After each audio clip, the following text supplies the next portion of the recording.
ગુરુર બ્રહ્મા ગુરુર વિષ્ણુ ગુરુદેવો મહેશ્વર ગુરુર સાક્ષાત પરબ્રહ્મ. બધું સાચું.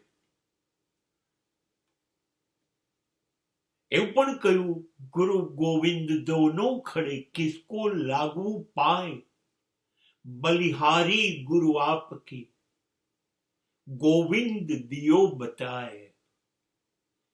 ગુરુનું મહત્વ આંક્યું. સાચું છે.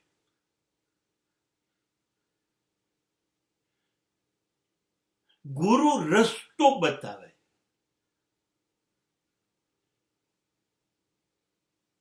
એ રસ્તા ઉપર ચાલવાનું આપણે છે.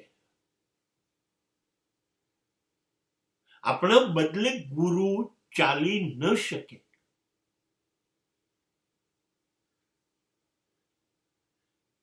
ગુરુ આધ્યાત્મિક બને, ગુરુ ધર્મ પાવે,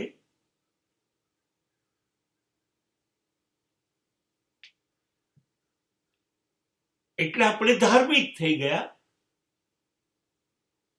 ગુરુના વચનો સાંભળીએ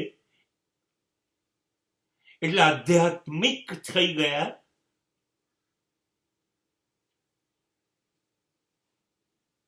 ગુરુઓ પાસે હાજરી પુરાઈએ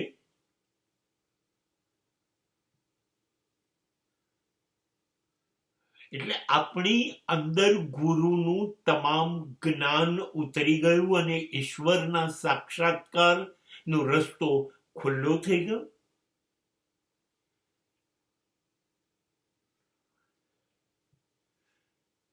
આવું જો આપણે માનતા હોઈએ તો આપણે તો ખોટા રસ્તા પર છીએ જ. અને આપણે ગુરુઓને પણ ખોટા રસ્તા ઉપર લઈ ગયા એટલે ગુરુઓ ઘટી ગયા. સાક્ષાત પરબ્રહ્મ જેવા ગુરુ રહ્યા નહીં. ગુરુના નામ ઉપર આપણી પાસે ખોટા સિક્કાઓ આવી ગયા. એ ખોટા સિક્કાઓ પેદા કરવાનો દોષ, પાપ પણ આપણે લોકોએ જ કર્યું. નહીં, ગુરુ ચોક્કસ જ્ઞાની હશે. કદાચ સત્ય એને મળી ગયું હશે. કદાચ એને ઈશ્વરની ઓળખાણ થઈ ગઈ હશે. એમાં હું શંકા કરતો નથી. પણ ગુરુને ઈશ્વરનો પરિચય થયો એટલે મને પણ થઈ જાય એવું બનવાનું નથી. ગુરુ કોઈને મોક્ષ આપી શકે નહીં. ગુરુ કોઈને પણ ઈશ્વરનો સાક્ષાત્કાર કરાવી શકે નહીં. એ આપણે જ કરવો પડે. ગુરુ તો ઈશારો કરે, રસ્તો બતાવે કે ભાઈ જો હું આ રસ્તે ચાલ્યો તો, આ રસ્તે ગયો તો, માટે મને ઈશ્વર વિશેની થોડીક માહિતી મળી ગઈ. તારે પણ જવું હોય તો આ રસ્તો છે, જવું તો તારે જ પડશે. બસ આ શ્રેષ્ઠ વ્યવસ્થા છે. રામકૃષ્ણ પરમહંસ પાસે વિવેકાનંદ જઈને પૂછે છે, તમે ઈશ્વરને જોયો છે? રામકૃષ્ણ કે હા.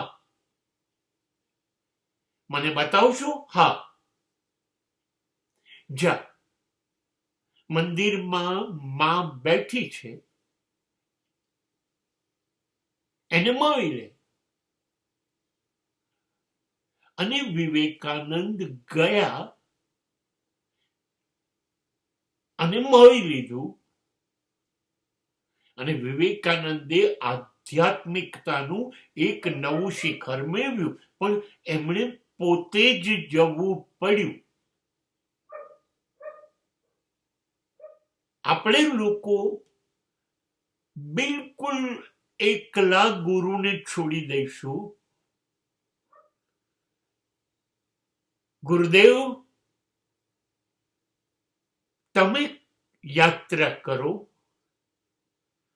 અને મને ફળ મળે, આ છેતરપિંડી ચાલશે નહીં.